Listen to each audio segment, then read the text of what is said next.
Hello, everyone, and welcome to the first Ethics in AI Colloquium for 2021.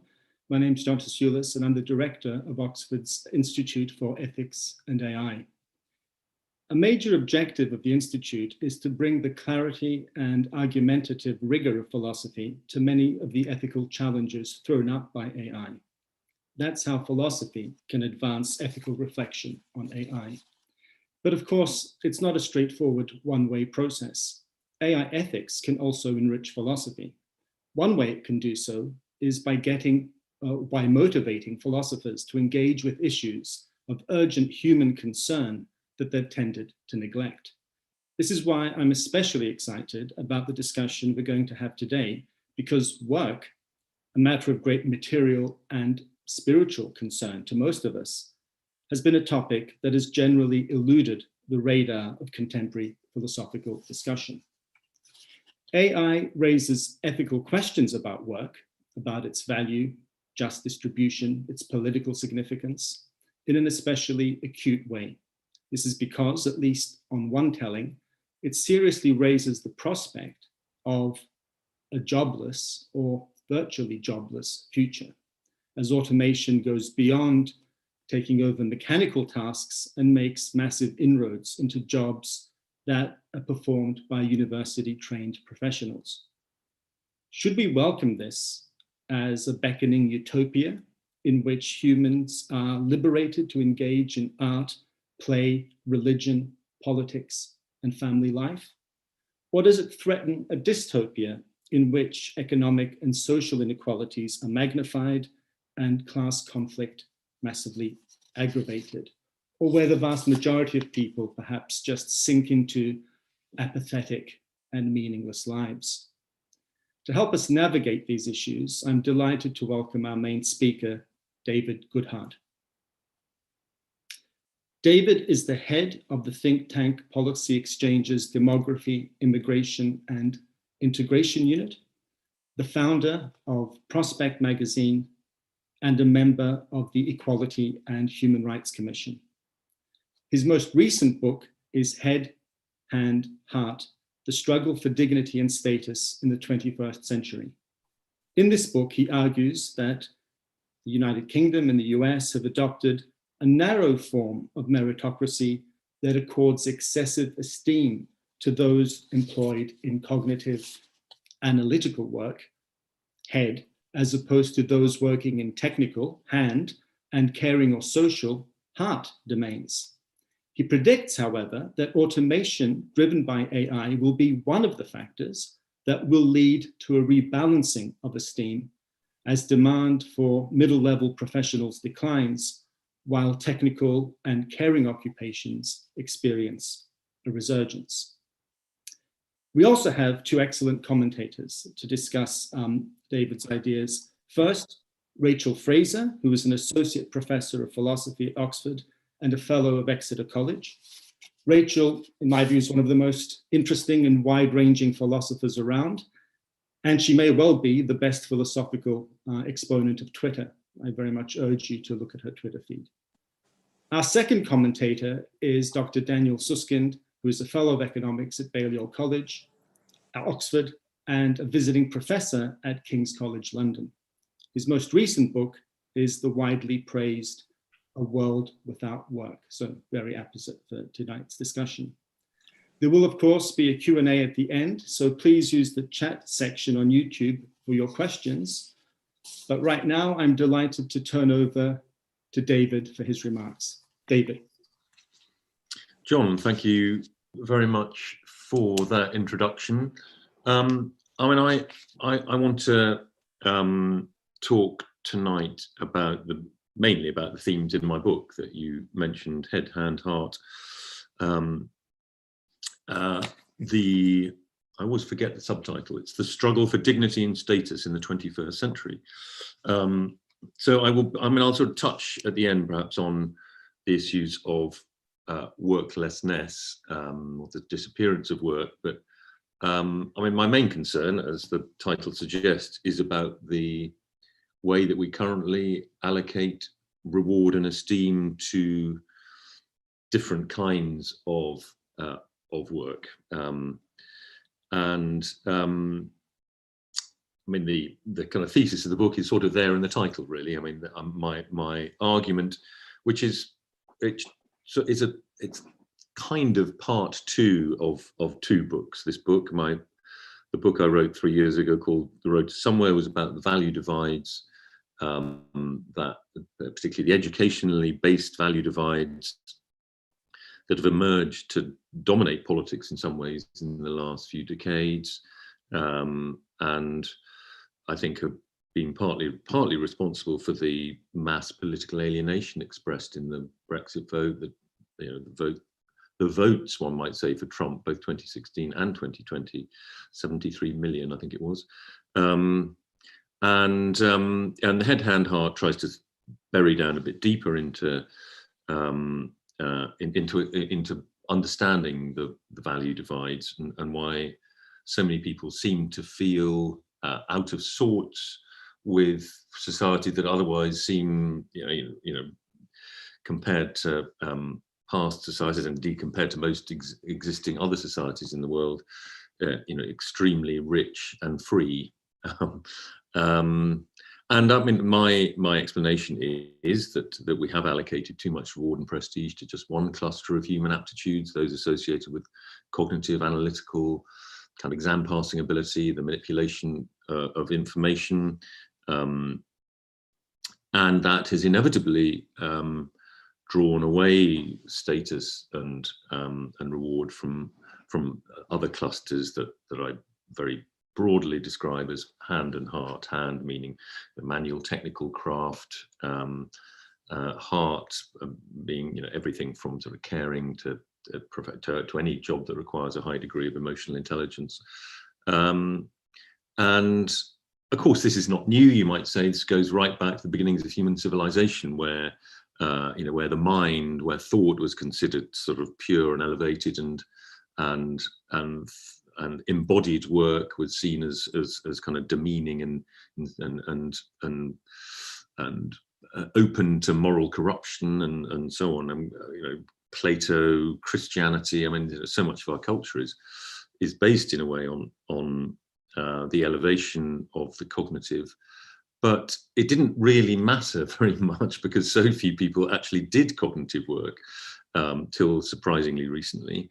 And I think the issues that I talk about in the book have only really become real in the last sort of 40 or 50 years, in the time when we have had a kind of mass cognitive class, if you like, and produced by a mass higher education system.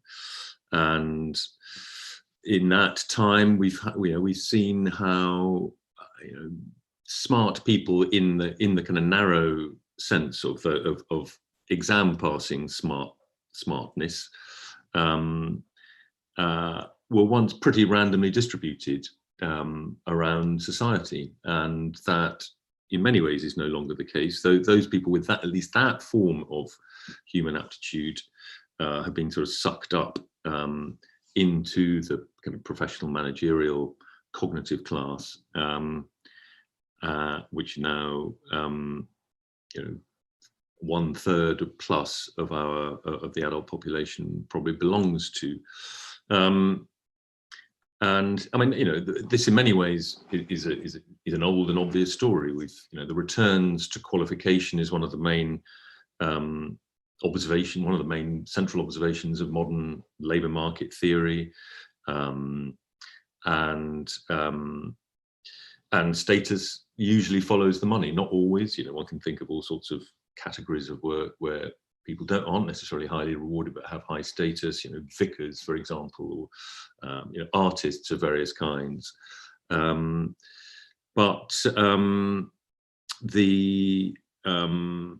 I think this isn't just a question of the labour market. It's not just a question of the rewards and status attached to jobs. I think it's also the idea of what it is to lead a successful life has become much narrower.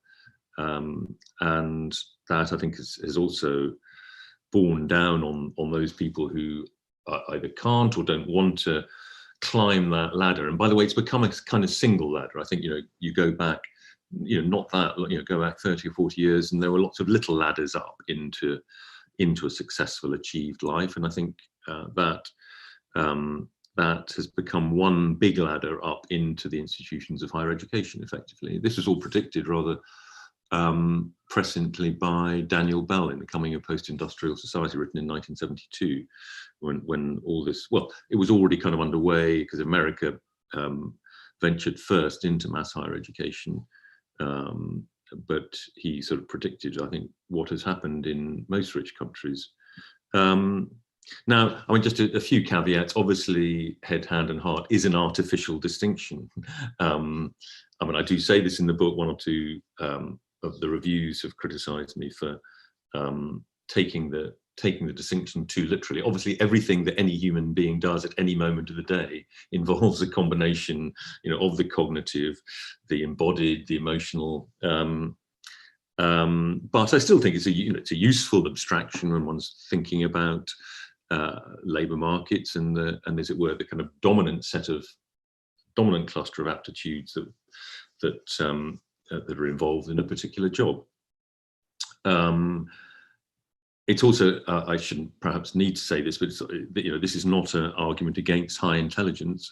High intelligence is, probably more necessary than ever before for the human species. We've just seen a wonderful example of it in action with, highly intelligent, highly skilled, highly academically skilled scientists collaborating together across national boundaries to come up with vaccines to combat the COVID virus, we need highly skilled, analytically skilled people to come up with ways of sucking carbon out of the atmosphere and so on and so forth. So, but I think it's also important to remember that the creators of new knowledge, useful new knowledge, are always, well, certainly at the moment, and I think one can confidently say will always be a very, very small minority, even of the cognitively trained.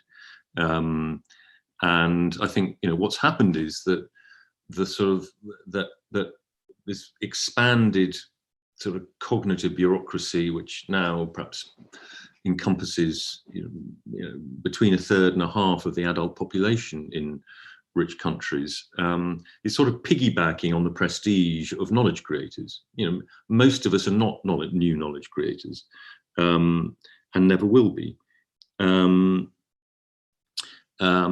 I mean, another caveat is that I think many of the problems that I talk about, many of the issues I talk about, are worse, are more developed in the US and the UK, in the so-called Anglo-Saxon countries, somewhat less so in the Germanic countries, in Scandinavia, where they've retained a degree of prestige for the kind of manual technical, the kind of handwerk, what the Germans called handwerk occupations, so skilled trades, and so on.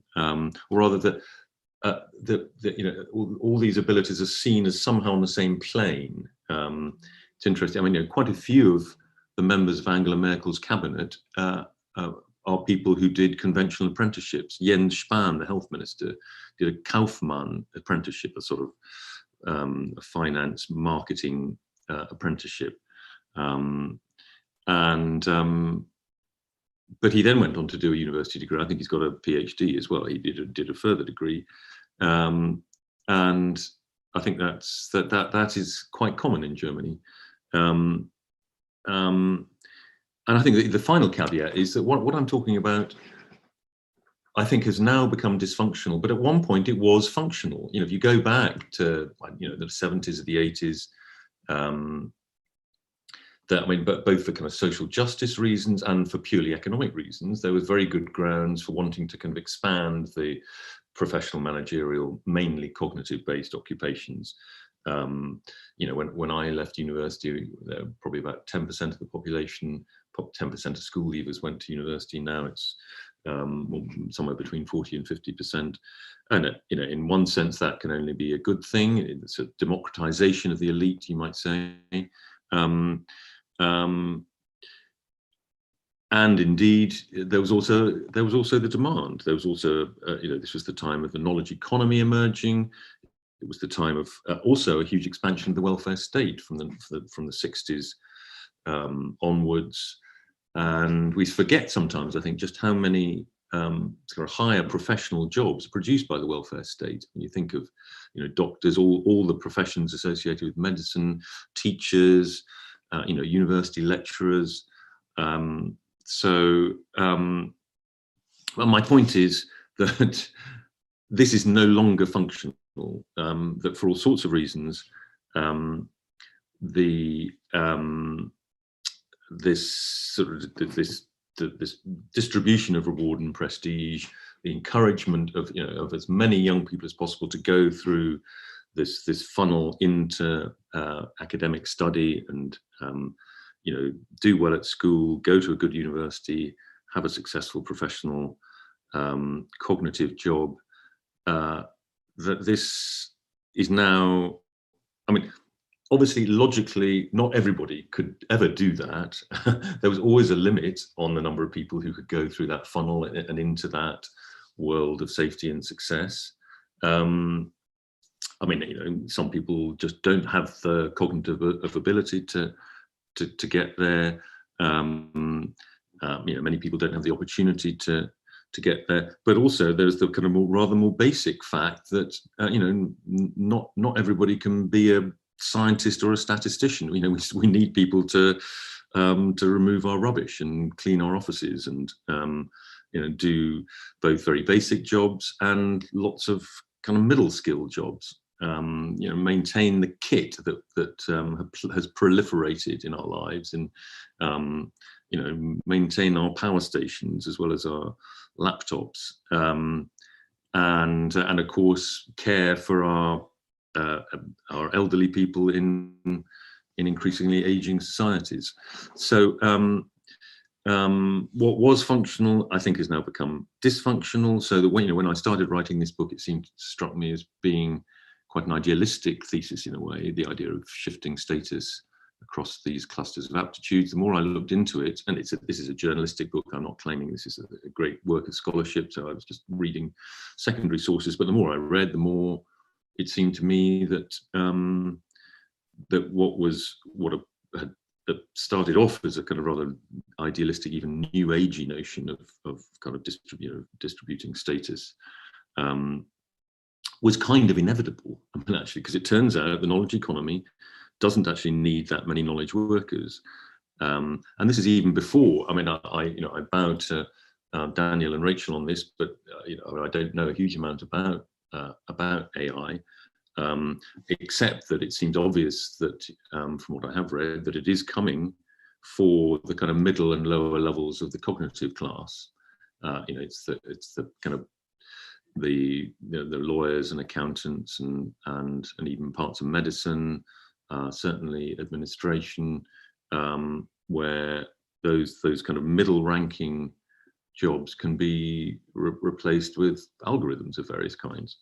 But even before that happens on a wide scale, we can already see the signs of the fact that the knowledge economy doesn't need that many knowledge workers. I mean, Daniel's written a lot about the kind of the end of the professions, but just the rather more basic facts that are there in front of our eyes, the collapse of the graduate income premium. Now, that was inevitable, I guess, when you move from only 10% of school leavers going to university to 40 or 50%, the graduate income premium is bound to decline, but it's collapsed for, I mean, it barely exists for quite a large proportion, particularly of young males at non-elite universities. It's held up to some extent at elite universities. We also have roughly 30% of recent graduates, I say recent, people who've graduated in the last 5 to 10 years who are not in graduate employment. And that's even allowing for a pretty elastic definition of what graduate employment is. And if you just look at the kind of class, is it the ONS one? I mean, there are all these different occupational class schemas. I think it's the ONS one. I think it's a 7-class schema, occupational class schema. And the top 2 classes are the professional and managerial class, higher and lower, effectively. And the proportion of adults in the top two classes, higher and lower professional and managerial, in the year 2000 was 35%, a bit more than 1/3, perhaps a surprisingly high number. And that number has basically been static for the last 20 years. In 2020, the number was 37%, so it's gone up very slightly. So there's been a very little more room at the top. But I mean, it's essentially not moving at all. And I mean, I think all of this together, amongst other things, has created a sort of crisis of disappointed expectations, because our higher education system, and indeed our politics, is on kind of automatic pilot. You know, everybody is still told, you know, your teachers, your parents, everybody is still telling you there is one path to safety and success, and that is through doing well at school and going to a good university and into a cognitive professional job. And it's just not, it's not going to happen. For I mean, you know, we still need a certain number of people to do that, but it's not so much of our politics is based on the assumption that this is going to be an ever expanding group of people. Meanwhile, we have these huge shortages of the so-called missing middle, of level 4, 5 technical skills. The kind of maintenance classes, the people that maintain all the kit that we use.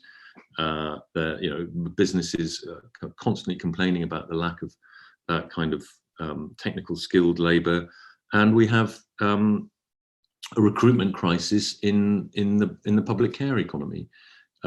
Not just nurses. I mean, the NHS, had a shortfall of 50,000 prior to the pandemic. Actually, one of the good things that come out of the pandemic is that the kind of nurse as hero means that actually more people are now applying for nursing courses than has been the case in recent years.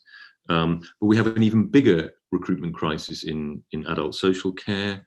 Everybody knows how poorly we've invested in that, and not just the UK. I mean, this seems to be quite a universal story in rich countries. We have not only not invested in it, we have very poor levels of pay, no proper career structure. It's a very fragmented industry, and particularly in this country, the care industry. So we have we have this. Still, everybody is being told that university is the answer to everything. Meanwhile, under our feet, the economy has shifted, and the rewards to at least all but the kind of highest level of cognitive skill and achievement are, I think, set to, or indeed are already declining. And I think, we are going to have to pay care workers a very great deal more than they're being paid at the moment. I mean, otherwise the system will collapse, and nobody wants that to happen. I think the pandemic has kind of intervened in this argument in I think in broadly a positive way. I mean, not only what I was just saying about the boost to nurse recruitment, but we've also got the way in which the kind of the vast majority of so-called key workers are not graduates, and we came to see, in a way that perhaps we'd only recognised kind of abstractly, we came to see far more concretely our dependence on people that deliver drugs to chemists or fill shelves in supermarkets. Now, these jobs are never going to be highly paid, although, and indeed we already have a reasonably high minimum wage in this country. And I think it isn't just about income. As I said, I think it is also partly about a sense of being recognised as doing something useful. And I think because the sort of cognitive jobs have sort of grabbed a disproportionate share of the idea of usefulness, of purposeful work. And I think that is one of the things that has driven, I mean, there's the reward aspect to it too, but I think, the declining status of non-graduate employment in recent decades, I think is leads to a lot of people feeling that their contribution is not valued as much as it would have been a few decades ago, before we had created this great sort of bloated cognitive class, which also completely dominates politics too, and the assumptions of the cognitive class, which tend to be biased towards openness and autonomy, and the kind of, in the language of my previous book, the kind of anywhere priorities and virtues tend to be those of the cognitive class. I think one of the, this argument has implications for not only for the economy, but for education too. I think I'm very much in favour of the kind of Michael Gove reforms of whenever it was, sort of 10 or 15 years ago, trying to raise the basic standards, focusing on rigor, paying less attention to the kind of child-centred, sort of skills-based, progressive educational philosophy, and really trying to raise the floor for all our children. But the way that schools have become relentlessly focused, the status of schools is now relentlessly focused on the number of pupils they send to elite universities. Practical things have been stripped out of the curriculum, and I think there's also, one of the mistakes of the Govian reforms was to kind of downplay the sort of the soft subjects. And I think their critique of a lot of the the meaning kind of art and music and dance and drama, these things were often taught, I think, very poorly. And actually, it's really interesting if you look at some of the most hard-headed traditionalist schools that have kind of embraced the sort of Govian reforms, actually teach these things really, really well. You can teach art and music, just in as hard-headed a way that you teach maths or science.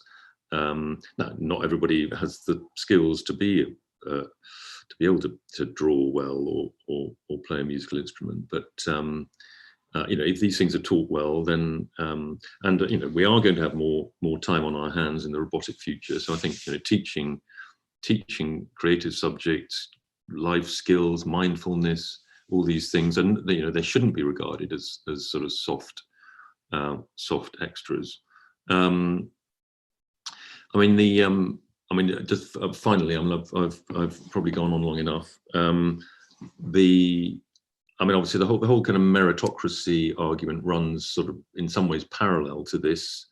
We could perhaps talk about that later. There's been a lot of anti-meritocracy writing recently, particularly from America, Michael Sandel's book, Daniel Markovits, and so on. And I think, it's sort of easy enough to see why that is the case, because meritocracy has become a sort of, almost banal motherhood and apple pie policy in most liberal democracies. But at a time, particularly in the US, when we've seen grotesque increases in inequality, so it's seen as a kind of legitimization of a few people from poorer backgrounds climbing that ladder. And Michael Sandel points out, the meritocracy critique is sort of, it gets it sort of both ways. There's both an argument that it's not an ideal in itself, because this is back to Michael Young. Why would you want to create a society in which the most able succeed and everyone else feels like a failure? But then the other sort of almost contradictory argument is, but we're not meritocratic enough.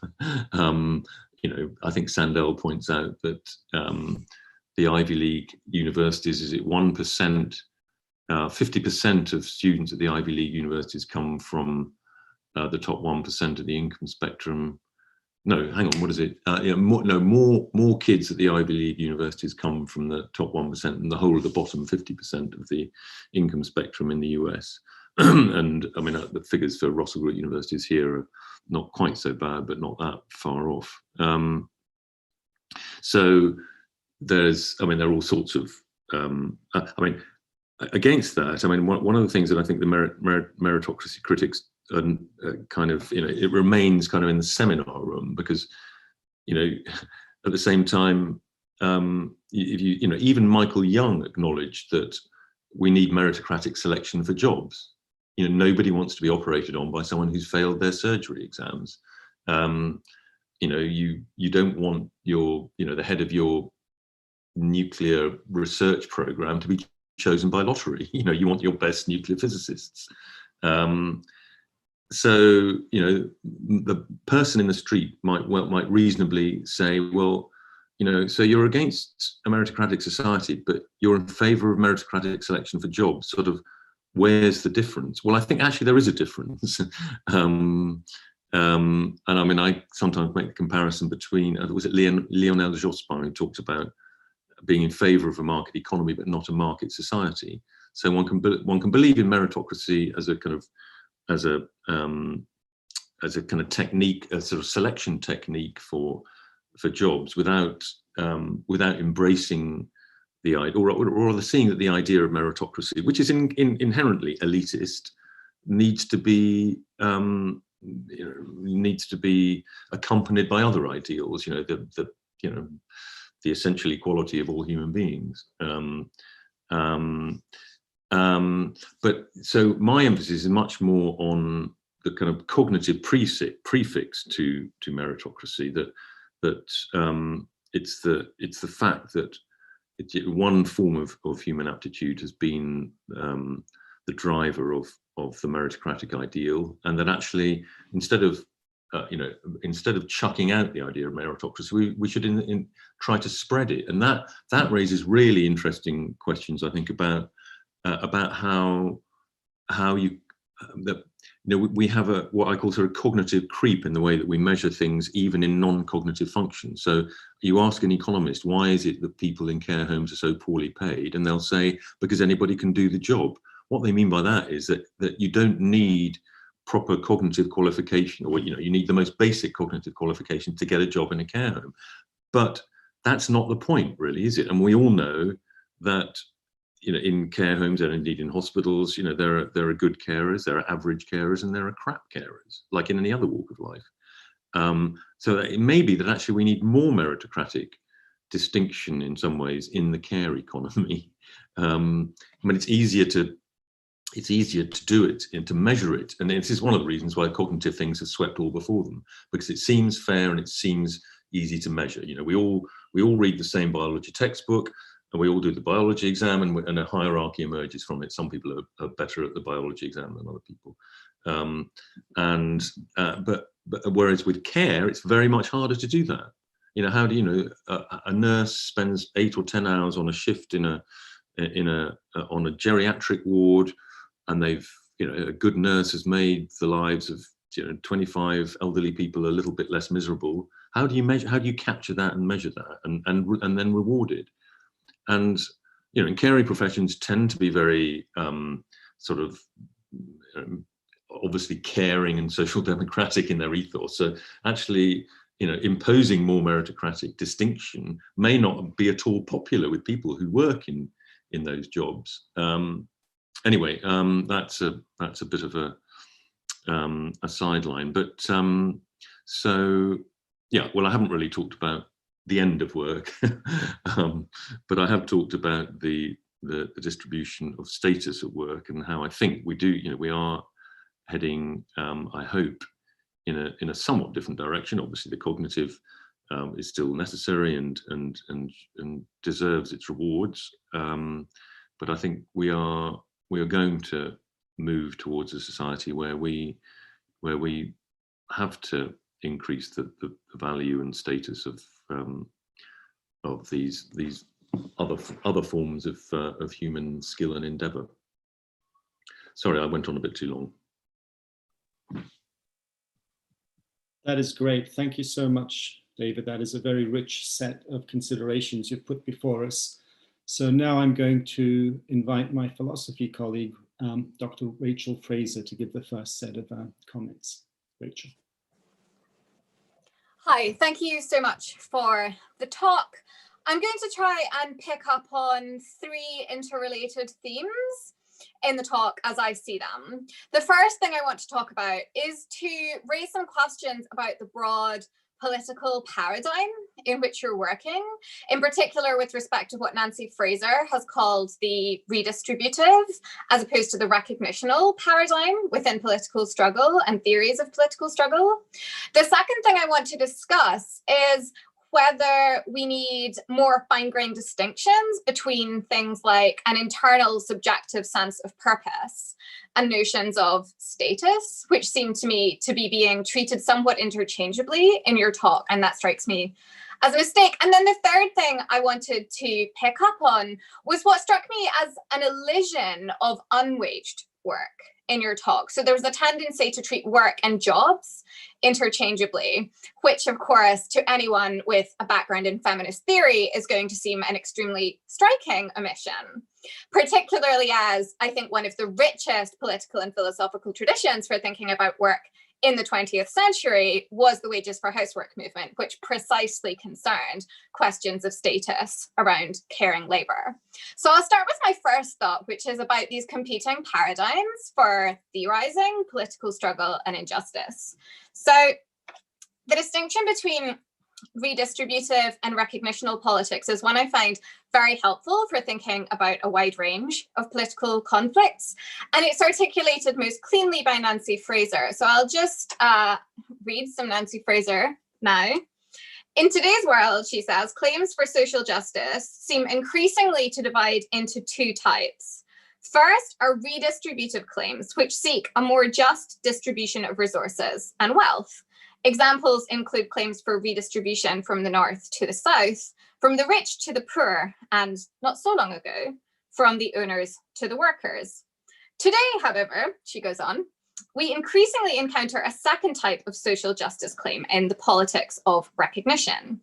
Here, the goal in its most plausible form is a difference-friendly world where assimilation to majority or dominant cultural norms is no longer the price of equal respect. And we might add, similarly, one desire of recognitional politics is for kind of flatter status hierarchies, right? So you don't want a society in which some people are very, very highly esteemed and other people have very little social esteem. That's a distinctive form of injustice, which many people think can't be assimilated to more familiar forms of redistributive injustice, i.e. some people having lots more money than other people.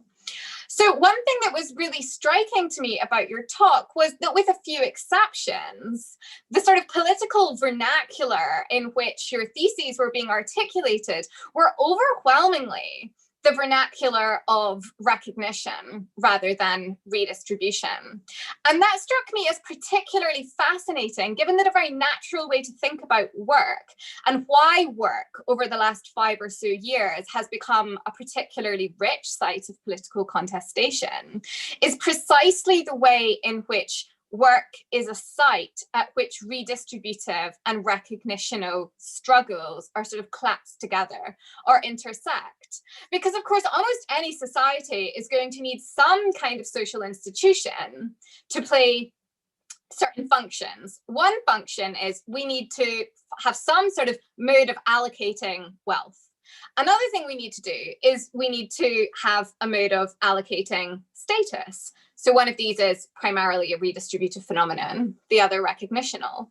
What's interesting about work is that by and large, contemporary life, sort of these two functions are bundled together in a single social institution, that of work. But I was slightly worried that the way you were presenting the political struggles around work sort of over-centered the recognitional component and was not sufficiently sensitive to the redistributive component. And I think this is particularly important in the context of attempting to analyze things like Trump's ascendancy, right? The more we sort of theorize these as a result of kind of psychic wounds inflicted on people because of a lack of prestige, I think the more we occlude various significant forms of inequality.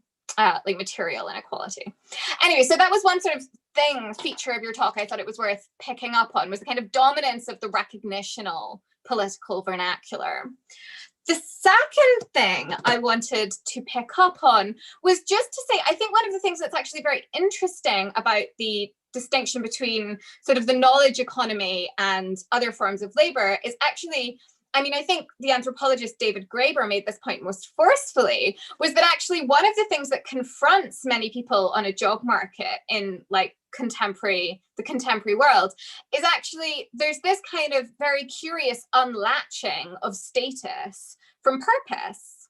So what you'll find is a lot of people in sort of managerial jobs who are sort of crushingly depressed because their jobs, not because they lack social status, right? Their jobs are actually relatively prestigious, but their subjective sense of what they're doing is like, I do something completely worthless and pointless and meaningless, something that shouldn't exist. Whereas many people who work in very low prestige jobs are not afflicted by that particular ill, right? They have a very clear sense of what the purpose of their job is. If you're a cleaner, you know, you are in an extremely low prestige profession, but it's pretty obvious what social function you're fulfilling, and it's pretty obvious that it's a valuable social function. So I don't think this is hostile to your overall point. Rather, I think there is an additional lesson about quite how dysfunctional contemporary labor markets are, precisely because prestige and, you know, prestige and purpose are sort of so radically decoupled from each other. And it seems like one thing you should want from a kind of functional political economic system is some kind of unification of those two things. You'd want them at least to roughly map onto each other. And the third thing I wanted to pick up on in your presentation was the fact that you tended to treat jobs and labor interchangeably. And of course, if you are, for example, a housewife, you don't have a job, but you do spend quite a lot of your time doing work, and work with a peculiarly, you know, a very distinctive kind of internal phenomenology. So there are one of my favorite descriptions of the peculiar phenomenology of housework comes from Doris Lessing in The Golden Notebook. So her narrator, Anna Wolf, speaks. She says, "It must be about 6 o'clock. My knees are tense. I realize that the housewife's disease has taken hold of me. The tension in me, so that peace has already gone away from me, is because the current has been switched on. I must dress Janet, get her breakfast, send her off to school, get Michael's breakfast, don't forget I'm out of tea, etc., etc. With this useless but apparently unavoidable tension, resentment is also switched on. I try to relax myself to switch off the current, but my limbs have started to ache and I must turn over. There is another movement from beyond the wall. Janet is waking." And a very similar mood is captured by the Peckham Ryle Women's Liberation Group. They say, "The appropriate symbol for housework, and for housework alone, is not the interminable conveyor belt, but a compulsive circle, like a pet mouse in its cage, spinning round on its exercise wheel, unable to get off. Like a fever dream, it goes on and on." So both of these texts are drawing attention to a particular phenomenology associated with unwaged domestic labor, where one of the features both these texts are drawing our attention to is the fact that there's no way to switch off, right? It's endless, it's interminable, you're never finished. And of course, this is interesting because much waged labor over the last 50 years has acquired more and more of this character. But really the point I want to make is that if we're interested in a politics of recognition, as I think we should be, not everything can be captured using the redistributive paradigm, it's absolutely crucial that we attend to the role of unpaid, unwaged domestic labor, because unwaged laborers historically, I think, have been those who are most thoroughly excluded from the hierarchies and circulation of social prestige. And the way that is affected is that their work is not even recognized as work in the first place. It's rather presented as the kind of natural outcome of love.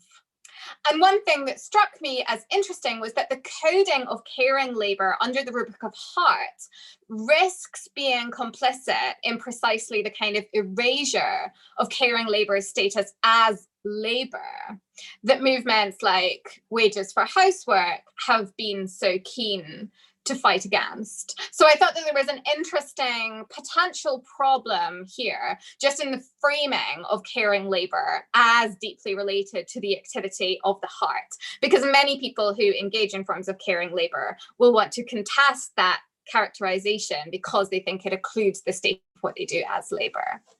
Thank you. Excellent, Rachel. Thank you so much. And now we'll move on to Daniel Sirskin. Daniel. Great. Thank you very much. It's a real pleasure to be with you this evening. What I want to do in the next few minutes is share a few thoughts on technology and on automation, which is one of my particular interests, and how it might interact with the ideas that we've heard so far this evening. Now, it seems like every day we hear stories of systems and machines that are taking on tasks and activities until recently we thought only human beings alone could ever do, making medical diagnoses and driving cars, drafting legal contracts and composing music, designing buildings and writing news reports. You know, what does all of this technological progress mean for the overwhelming majority of us for whom our job is our main, if not our only, source of income? You know, I think the threat of automation is one of the biggest challenges of our time. And it seems to me that this challenge is very closely intertwined with many of the themes that we've just heard over the last 40 minutes or so. So I just want to take for granted one of David's central ideas, the desirability of a better balance between head, hand, and heart. And instead, I want to look at another interesting idea, which has been discussed this evening, and to put it in David's words, that there are trends and forces underway that mean in the 21st century, this rebalancing between those three different categories of work is not only desirable, but it's also more likely. That, again, quoting David, that head will soon face a more even contest with hand and heart. And looking at that thought with the threat of automation in particular in mind, it seems to me that technological change and the advances that are taking place gives us two reasons for thinking that that sort of rebalancing is more likely. Two reasons for sharing in that sort of optimism, but I think also one reason for being a little more pessimistic. And this relates in particular to how the threat of automation has evolved over the last 12 months during the pandemic in particular. So I think the first reason to be optimistic that this rebalancing is going to take place is that head work is, it seems to me, far less protected from automation than it was in the past. Now, for some time, it was thought that white-collar work, prototypical head work, could not readily be automated. Why? Well, the conventional wisdom was that if you wanted to build a machine to automate a task, you had to sit down with a human being, get them to articulate to you how it was they performed whatever task it was you were trying to automate. You had to write instructions based on that human explanation for machines to follow. But here's the problem with white-collar work or head work. It often requires faculties like creativity or judgment or intuition, which are very hard to articulate. And so it was thought very hard to automate. If a human being cannot explain how they perform a particular task, which so many head workers struggle to do, well, where do we begin in writing a set of instructions for a machine to follow? Now, I think 30 years ago, this view of machine capabilities was right, that you had to somehow copy the thinking or the reasoning process of a human being. But today, it's looking far more shaky. And I think in the future, it's just simply going to be wrong. Advances in processing power, data storage capability, and algorithm design, particularly in machine learning, mean that it's no longer really necessary to copy human beings in certain domains in order to outperform them. So let me give you an example. Take the task of making a medical diagnosis. A system was recently developed at Stanford that can tell you whether or not a freckle is cancerous as accurately as leading dermatologists. Now, how does this system work? It's not trying to copy the judgment of a human doctor. It knows, it understands nothing about medicine at all. Instead, it's got a database of about 130,000 past cases, and it's running what's essentially a pattern recognition algorithm through those cases, hunting for similarities between them and the particular photo of the troubling lesion in question. It's performing the task in an unhuman way, based on the analysis of more possible cases than any human doctor could hope to review in their lifetime. It doesn't matter, in short, that a human doctor cannot articulate exactly how it is they exercise their judgment. That was a bottleneck on automation 40 years ago, but given the advances that have taken place, it's less and less a bottleneck. And for that reason, it seems to me that many more of the tasks and activities that we associate with head work are increasingly at risk of automation. I think the second reason for thinking that that rebalancing that David described is more likely is that not only is head less protected from automation, but at the same time, I think it's very clear that hand and heart work has proven to be very difficult to automate. Now, the latter might be, unsurprising. It's relatively well known that tasks that involve some kind of interpersonal interaction, some kind of empathetic response, nursing, caring, social work, and so on, that they are very hard to automate. But the fact that hand is also hard to automate, it seems to me, is less familiar. In computer science, this is known as Moravec's paradox, that many of the things we find, in some sense, simplest to do with our hands are actually the most difficult to automate. And conversely, some of the things we find easiest to do with our heads are the simplest, are some of the things we sort of find hardest to do, with our heads are the simplest to automate. So taking these two reasons for optimism together, or at least for thinking that this rebalancing is likely, the fundamental point is that the formal schooling required by a human being to perform a particular task is less and less informative, it seems to me, as to whether or not that task can be automated. Head work is more at risk from automation than commonly supposed, and hand and heart work less so. So those are the two reasons that I think a rebalancing, given the technological changes that are taking place, is more likely.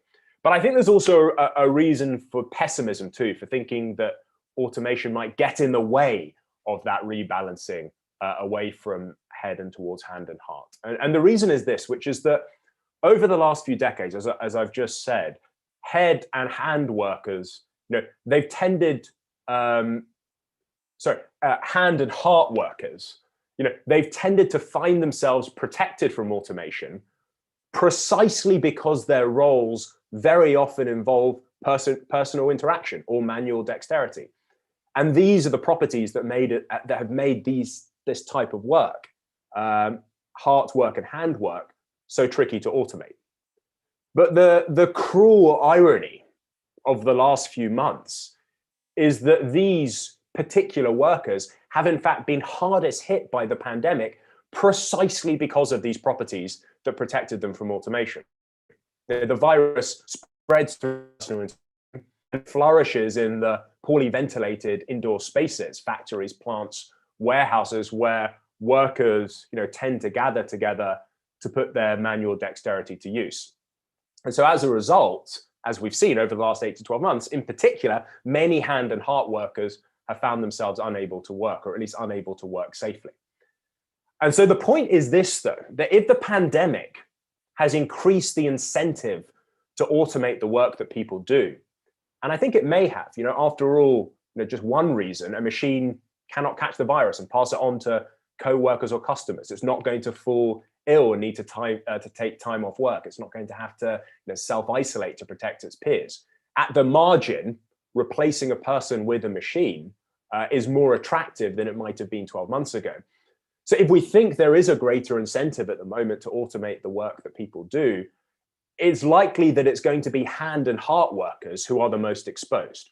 As we've seen, they cannot readily work in their traditional workplaces, nor can they retreat to a home office and do their work from there instead. So those are just a few thoughts then on how the threat of automation might help or indeed might hinder our attempts to rebalance head, hand, and heart in the way that David set out just before. Thank you. Thank you so much, Daniel. So, David, I don't want you to feel obliged to respond to everything that's been raised there, because there are a lot of issues, but perhaps there might be one or two things that you think urgently need your response. Okay, quickly. I mean, I think in Daniel's case, he's mainly sort of elaborating on some of the things I've said. That there's perhaps, but I mean, there are a couple of points I would like to respond to in what Rachel was saying.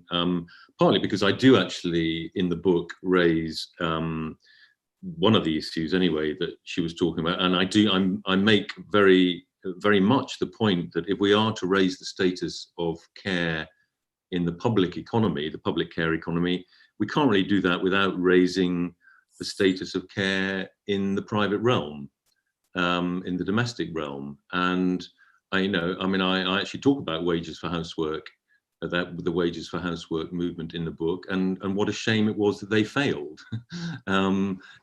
Feminism has been dominated by kind of a sort of professional woman feminism that is in some ways become an obstacle to raising the status of domesticity.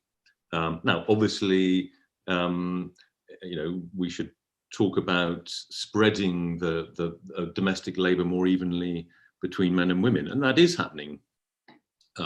Somewhat slowly. And that raises questions about how sort of fundamental differences between men and women. Are men and women essentially not only equal but the same, or are there important differences in preferences between men and women that are likely to be with us for many hundreds of years to come, if not forever? That's perhaps not an issue we want to go into today. But yeah, I think raising the status of domesticity is absolutely essential to this new world. And I think that the modern feminism needs to become more pluralistic. It shouldn't just be representing the interests of women who place career first.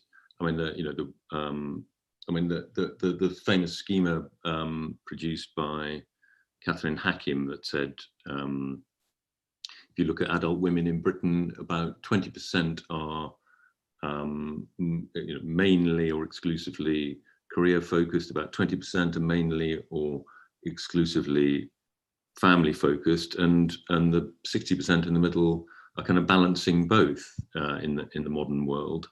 But still, if you look at surveys, most women with children would prefer to spend more time at home if they could afford it when children are very young, and that is kind of not really recognised in family policy, which has been dominated by a kind of professional woman feminism, which I think is a serious obstacle, as I say, to raising the status of domesticity. The other point about is it economics or is it culture? Essentially, is it redistribution or is it recognition? Of course, it's both. I guess I'm slightly bending the stick against the assumptions. Most social science is dominated by the left, and the left is kind of a little bit wary about sort of cultural and psychological factors in determining discontent. It's far happier with the simplicity of economic inequality. That's kind of where it feels comfortable. But I think it's missing a very large part of the story. And actually, if you look at, it's not easy to correlate political discontent with income inequality. Income inequality has actually not been rising particularly sharply in recent years. Wealth inequality may have been, it's true, but partly because of QE and so on. But income inequality has not been rising. And and if income inequality is the thing that drives these kinds of discontents, why is it that Scandinavia, has such strong populist movements, despite being the most equal place on the planet? Let me leave it there.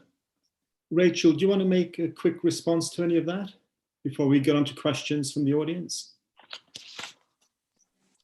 So I'll say a couple of things. So, I mean, I do think that it's interesting, the question of wages for housework, right? Because the wages for housework movement was precisely a call for redistribution rather than recognition.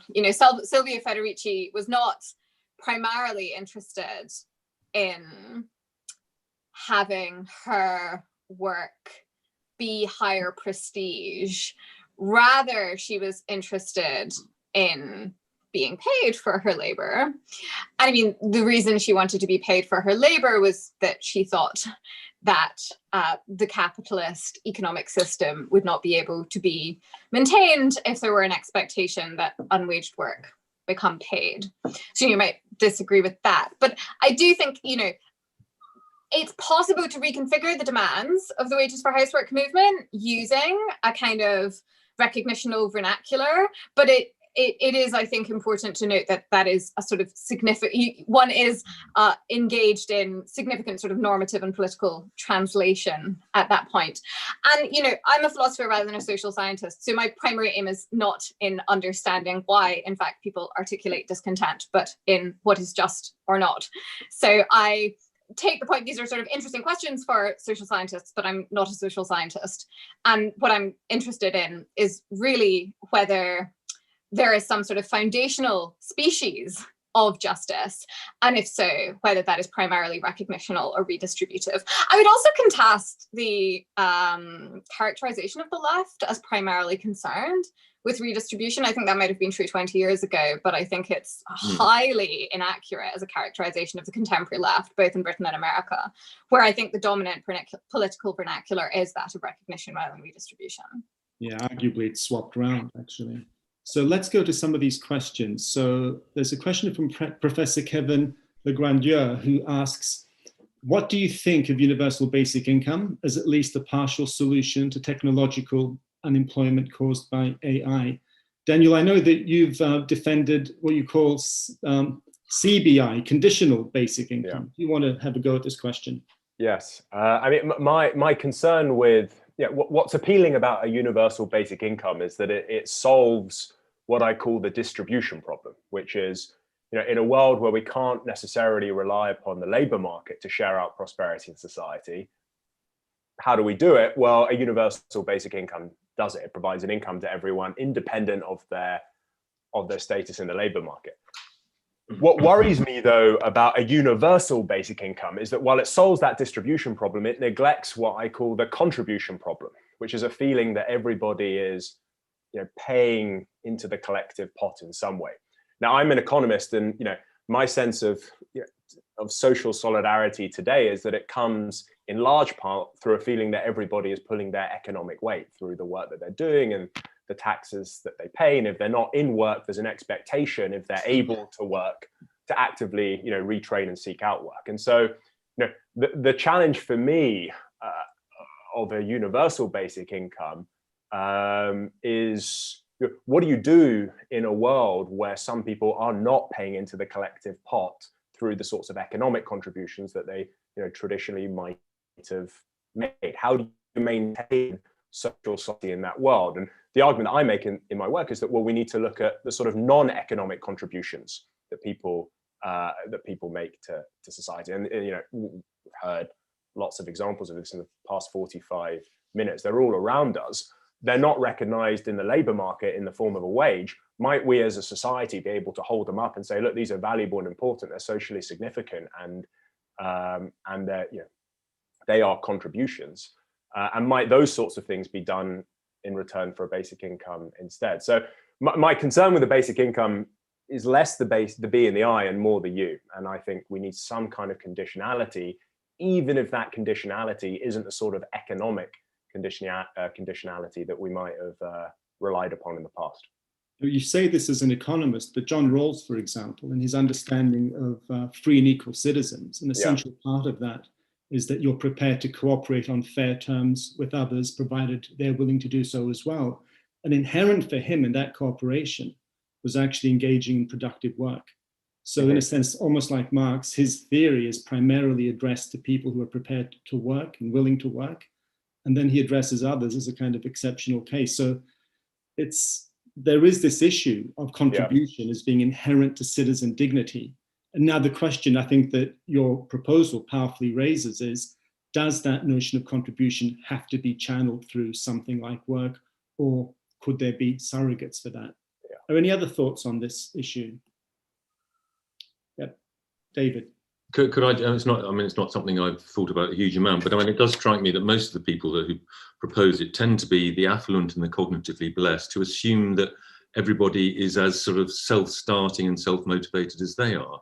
I think work acts as an absolutely fundamental source of meaning and purpose for many people. It's the source of their social lives, their friendships, all sorts of things, and you know, the cognitively blessed and affluent sort of imagine sitting around at home learning the piano or reading Plato, and not everybody is like that. Perhaps only a minority of people are like that. My second objection is that UBI would require a really serious policing of citizenship, that it would make the hostile environment seem like child's play, and we would need a far more hostile environment for UBI to work. I mean, citizenship would have to be really seriously policed. David, I'm a bit surprised at your first comment, because I tweeted something from your book which said that we really need to reorient our education system in such a way that people get a serious training in the arts, in skills and so forth, so that they are better placed to make use of their leisure. Now, could it be the case that if we think of these things in a more holistic way, that we can think about a contribution that's not work-related, because people will have been trained up properly in school to make good use of their time? That is possible, but I think it's a bit utopian. I mean, well, it was your thought, though, yeah. Right? It was interesting what you said, David, though, about the cognitively blessed. I mean, that was the way in which the kind of cognitive blessing ran for you. I mean, for me, my fear is that it's the cognitively blessed who are thinking that the only source of meaning and purpose in life is through work, because they happen to get it through the work that they do. And, you know, if you actually look at, this is something I write about, you know, if you actually look at polling of, do you get meaning and purpose from, and this is a sort of David Graeber point again, do you actually get meaning and purpose from the work that you do? A really extraordinary proportion of people, particularly in advanced economies, do not. Now, one reaction to that is, okay, well, we need to make work more meaningful, more purposeful. But there's another, which is that perhaps there are other types of, activity. Yeah, you're quite right. I mean, I do agree with that, and I quote the figures, and I kind of, you know, I can't help kind of rather admiring the fact that about half of the population who are surveyed in the US and the UK say that they go to work merely to earn money. The kind of notion, as you say, the kind of cognitively blessed who tend to see work as a form of self-realization and all of that doesn't apply to large parts of the population. But I think, so you're right to pick me up on that, and what I'm saying is slightly internally contradictory. But I still maintain that, you know, a lot of those people who are saying, you know, I essentially go to work to earn money, do also get, if not self-realization, they do get kind of meaning and purpose and friendship and association in ways that, look, you know, people have been driven crazy by sitting at home for the last year.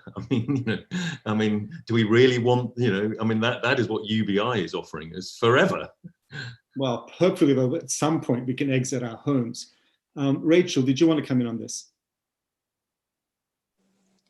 Yeah, I wanted to make 2 points. So, I mean, one point would be something like, it may well be true, conditional upon the sort of institutional and social structures that we in fact have, that people without work find meaning extremely inaccessible. But if you use that as an argument against UBI, there's something kind of illicit about that, because presumably implementing UBI would have a relatively significant effect on what the sort of basic social institutions are. So if there is something like, in a society with UBI, the sort of basic structure of society would presumably be altered in such a way as to provide paths to meaning and purpose that are not currently present. So it does seem sort of slightly like a non sequitur to me to argue by thinking about what sort of the phenomenological character of worklessness under contemporary economic conditions looks like, and using that as an argument against UBI. I also wanted to say that I do think that there are difficulties for anyone who is purportedly committed to some principle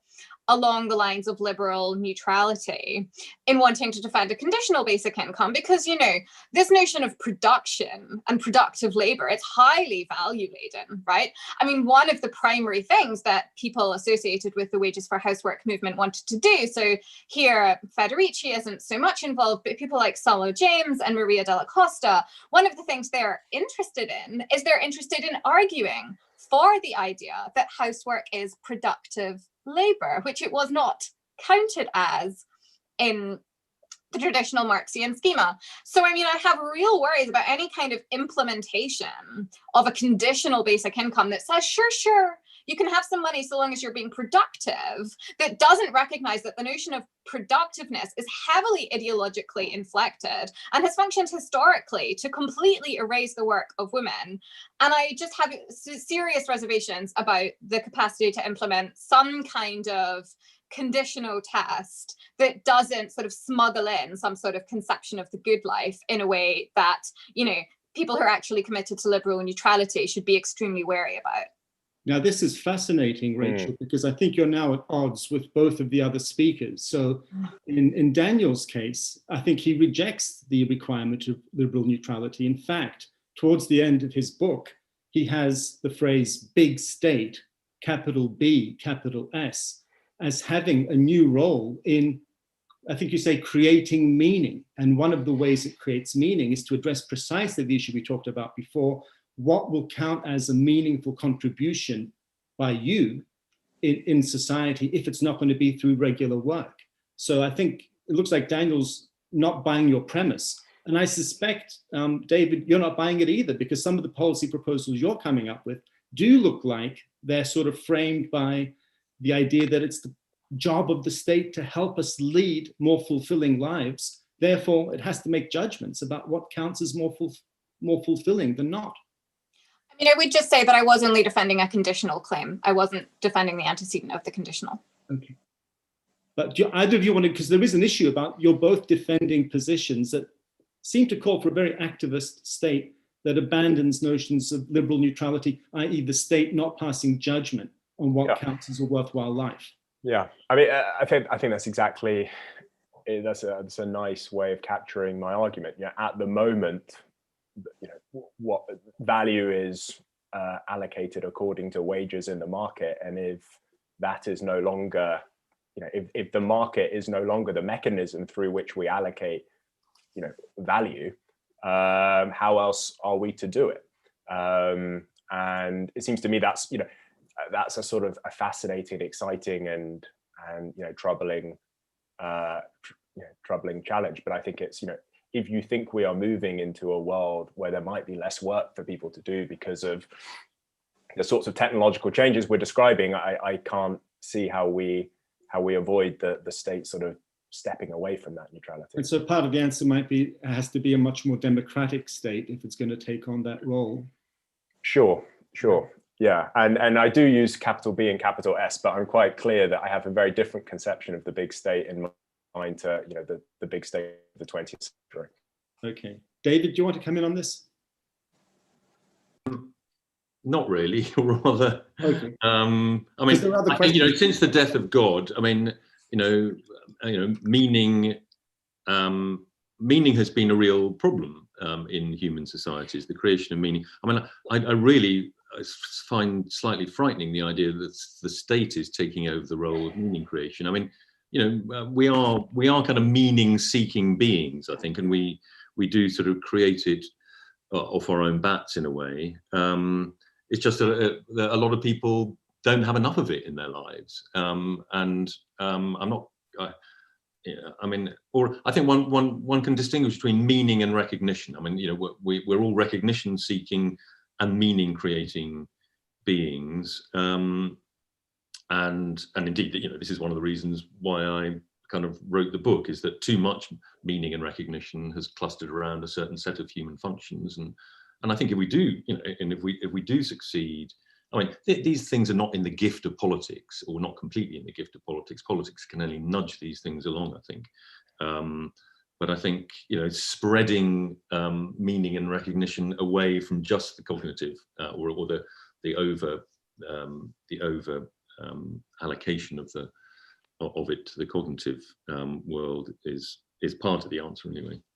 Can I raise a question from Anirudh Suresh, who asks, how poised are different countries / forms of governance to deal with the challenges posed to work and life by automation?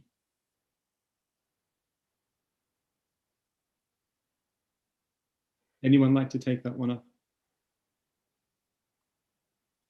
Well, I mean, my general view is that, and one of the reasons I wrote the book that I wrote is that I don't think we're taking seriously enough the threat of a world where there's not enough well-paid work for everyone to do. Not necessarily because, there aren't enough jobs for people to do full stop, but for various reasons, people might, at least for the next decade or so, people might not be able to do the sort of work that has to be done, that's out there to be done. And that's not simply an issue that people don't have the right skills. It's far more complex than that. My view is that we're not taking seriously enough that threat. It's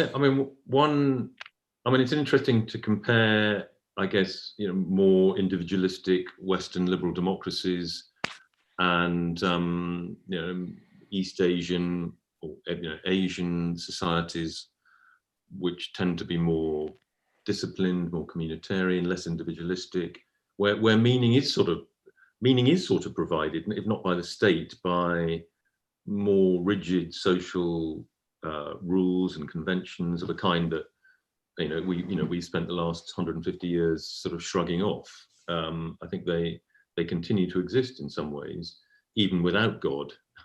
And it may be that those societies will find it easier to people will be driven less mad by having nothing to do because society will allocate them things to do. David, can I raise a question about meritocracy, since you raised that towards the end of your talk, and it's in the book? And so consider three kinds of objections you could have to meritocracy. And I think there are at least two of them are in your book. So one is that meritocracy is fine in theory, but in practice, the game is rigged, that people don't really get to compete on fair terms, that well-off individuals are able to create special advantages for their children. And so you may laud meritocracy in theory, it doesn't exist in practice. That's one kind of argument, which I do think is present in your book. Another kind of argument says meritocracy is fine, but you must have a sufficiently expansive understanding of merit, and you must take on board a broader range of achievements. So those achievements are not going to be purely cognitive, intellectual, there'll be other sorts as well, and we're going wrong in being too narrow. But there's another criticism, which I think is in your book, but I'd like to be clear, and that is that merit isn't everything, achievement isn't everything, and people do have worth in a democratic society as fellow citizens who count and are deserving of a certain kind of respect. And one of the ways to see this is that, one of the many ways in which the Chinese system of social credit will make you uneasy is the thought that it's making certain entitlements, like ability to travel, depend on whether you've been a good boy or girl. And we think people have rights that are in some sense independent of their performance. And so merit can't be everything. So I'm just wondering which of these you're focusing on, because often it seemed to be you were focusing on that second point, saying, yeah, meritocracy is great, but just expand the range. Yeah, you put that rather well, a kind of more expansive idea of merit. That would include a much broader range. You know, would include, you know, domestic work and important but boring work. You know, like stacking shelves in a supermarket. I mean, you know, yeah. I mean, I think that. Yeah, I mean, as you say, I mean, in free societies that allow parents to hand on their advantages to their children, meritocracy will always be very limited and flawed, which is not to say that we shouldn't still, you know, worry about, you know, raising the educational floor where you know, as far as possible, so that people can more equally compete. But yeah, I mean, meritocracy is you know, is not an ideal, but it's I mean, the really fundamental, was it Nietzsche who talked about, I mean, you know, I suppose he was writing right at the beginning of the kind of modern democratic age in a way, and that, but one of the really sort of unavoidable and perpetual tensions in our societies is that we have, I mean, on the one hand, now very expansive ideas of equality, you know, they're not just theoretical. I mean, you know, since you know, political and legal equality, okay, is quite old. Well, not that old actually. But you know, the idea of, you know, everybody having a vote is still only about 100 years old in most of our societies. The idea of the moral equality of all human beings is a remarkably recent idea. I mean, it was kind of, you know, the 1948 UN Charter of Human Rights is really where it was first sort of laid down. But you know, these things have been absorbed now into our societies. I think the idea of equality, of kind of political, legal, democratic, moral equality, you know, and indeed pushing it further is what, you know, you were implying. This is what kind of modern identity politics of the left is partly about, pushing these things even further. And yet, you know, the idea of equality runs up unavoidably against the maldistribution of talent, you know, and aptitudes and abilities in societies. You know, and if we want our societies to function at all efficiently, then we have to reward talent, people who have the abilities and the talents that allow us to you know, to be rich, to live in rich societies. But I was wondering whether you thought nonetheless there was a plateau of equal status that is independent of achievement. That has to be. I mean, you know, that's what all the kind of equality side of the equation is all about.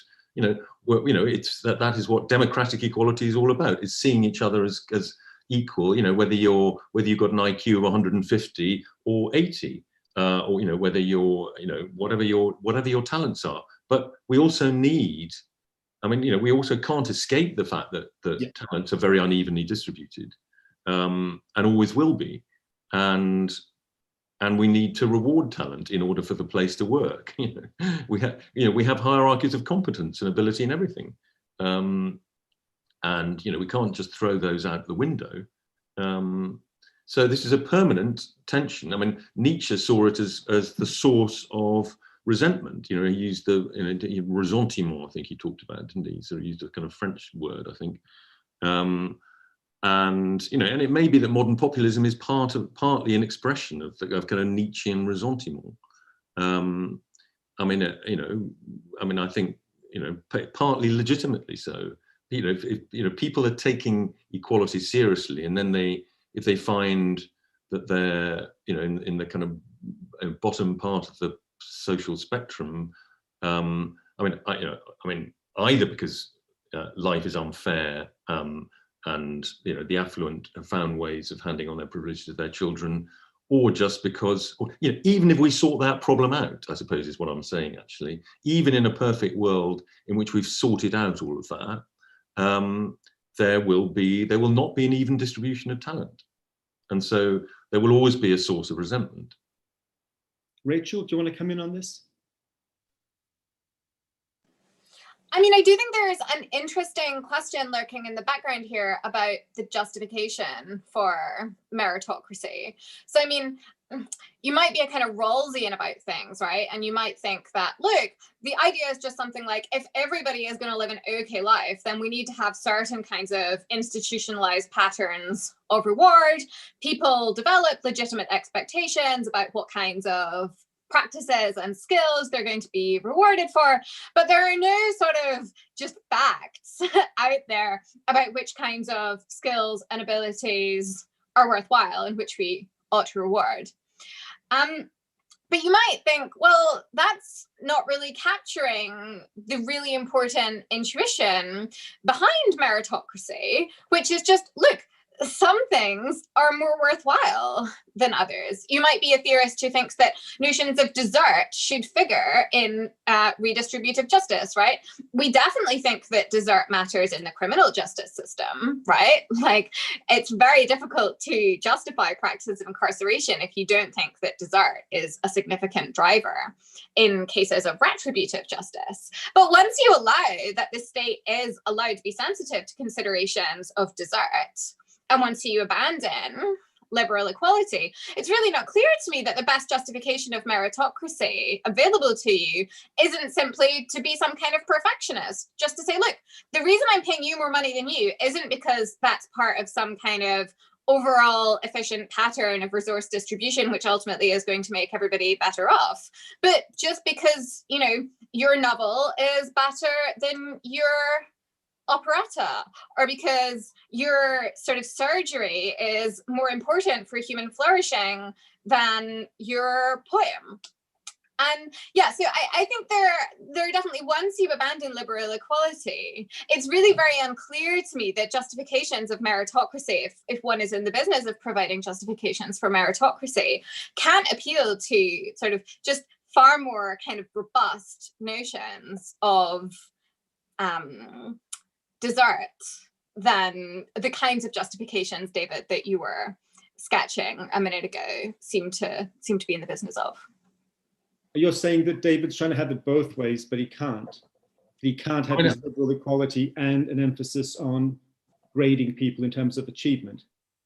No, I was more trying to suggest that I think when people are defending meritocracy, there's this kind of tendency for people to want to justify meritocracy, if they are in the business of defending meritocracy, to try to do so in a way that's kind of compatible with liberal equality. And it's just not clear to me that, you know, if you're not committed to liberal equality, as, you know, if you're not committed to liberal neutrality, I was just trying to make the point that suddenly this kind of vista of alternative ways to justify meritocracy are available to you. You can simply appeal to considerations of desert. And I was trying to make the point that you might think actually one of the ways in which we can put pressure on liberal neutrality is by pointing to the way in which there are already embedded in most liberal states, there's some kind of appeal to considerations of desert. We do appeal to those when we're thinking about retributive justice already. I mean, I think we forget. I mean, Michael Young. I mean, my book is seen as is sometimes coupled with. It was reviewed with the Michael Sandel book. It's seen as a book that's critical of meritocracy, as indeed it is to some extent, but more, as you were suggesting, John, because of the cognitive prefix, that we need a more expansive idea of human merit, because we will always require hierarchies of competence. You know, even Michael Young himself acknowledged that that we need to have meritocratic selection for jobs, for top jobs, as I said. I mean, we forget that Michael Young was a radical egalitarian. I mean, he was an utterly idealistic socialist who thought that the idea of equality of opportunity was deeply conservative. I mean, as in some ways it is.